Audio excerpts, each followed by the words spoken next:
Ternyata siapa sangka, ternyata ulama-ulama dulu juga pernah dipenjara oleh penguasa dolim. Terdapat sejumlah ulama yang pernah dipenjara penguasa dolim. Yang pertama, Imam Abu Hanifah. Imam Abu Hanifah dicambuk dan dipenjara di era penguasa Al-Mansur pada zaman dinasti Abbasiyah. Dia ditahan karena menolak dijadikan qadhi. Sebelum itu, di zaman dinasti Umayyah, Imam Abu Hanifah juga pernah ditahan saat Marwan bin Muhammad menjadi penguasa kala itu, karena Imam Abu Hanifah menolak tawarannya untuk menjadi hakim. Beliau meninggal dunia pada bulan Rajab 150 Hijriah atau 767 Masehi ketika berusia 68 tahun, yaitu ketika berada di dalam penjara karena memakan makanan yang telah diracuni. Dalam riwayat lain disebutkan beliau dipukul dalam penjara sampai wafat. Meninggalnya Imam Abu Hanifah menjadi kehilangan yang amat besar bagi umat Islam. Sholat jenazahnya dilakukan sebanyak 6 gelombang dan dengan jamaah setiap sholat mencapai 50.000 orang. Yang kedua, Imam Malik.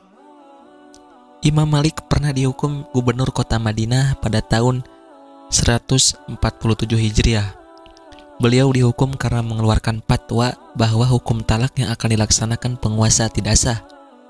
Ketika itu kerajaan Abbasiyah membuat fatwa, yaitu seluruh penduduk perlu taat kepada pemimpin. Siapapun yang tidak mau makan akan terjatuh talak atas istrinya. Lalu Imam Malik dicambuk karena melawan perintah Abu Ja'far Al-Mansur, karena meriwayatkan hadis bahwa tidak ada talak bagi orang yang dipaksa. Yang ketiga, Imam Syafi'i. Imam Syafi'i pernah dituding mendukung Syiah oleh orang-orang yang dengki dengan dirinya, yaitu Mutharib bin Majid. Mutharib memprovokasi Harun ar-Rasyid untuk menangkap Imam Syafi'i dan orang-orang Alawiyin. Mutharib memfitnah dan melaporkan pada Harun ar-Rasyid, lalu menyebut Imam Syafi'i terlibat dalam rencana merongrong kekuasaan Harun ar-Rasyid.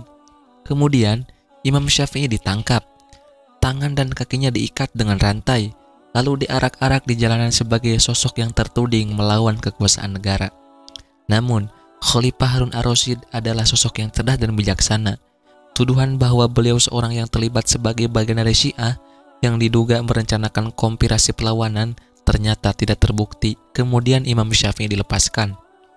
Yang keempat, Imam Ahmad bin Hambal. Imam Ahmad bin Hambal pernah dicambuk dan dipenjara selama 30 bulan oleh Khalifah Ma'mun karena tidak mengakui sisi kemakhlukan Al-Quran seperti yang diyakini aliran Mu'tazilah. Khalifah Al-Ma'mun saat itu menyukai bidang filsafat dan mulai memaksakan pandangannya tentang Al-Quran, bahwa Al-Quran adalah makhluk. Lantas para ulama dipaksa mengikuti pemikirannya. Namun, Imam Ahmad bin Hambal menolak mengikuti pemikiran Al-Ma'mun dan meyakini Al-Quran adalah kalamullah dan bukan makhluk.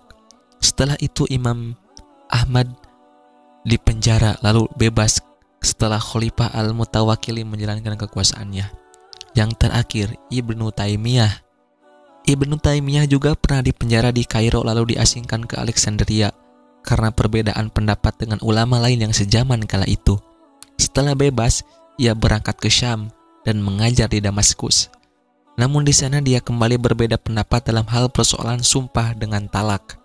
Karena masalah itu dia kembali dipenjara selama 5 bulan. Ia sempat bebas, tetapi setelah itu dipenjara lagi di Damaskus bersama muridnya yang setia, Ibnu Qayyim al-Jauziyah. Di penjara, Ibnu Taimiyah mendapatkan waktu yang banyak untuk membaca dan menulis sejumlah buku untuk kemudian dikirimkan keluar penjara. Pada akhirnya, penguasa saat itu malah meminta agar kitab, kertas, tinta, dan pena yang digunakan itu dikeluarkan dari dalam penjara Ibnu Taimiyah. Pada tahun 728 Hijriah, Ibnu Taimiyah dilarang membaca. Kemudian Ibnu Taimiyah jatuh sakit dan meninggal dunia. Itulah 5 ulama-ulama besar yang pernah dipenjara oleh penguasa dolim.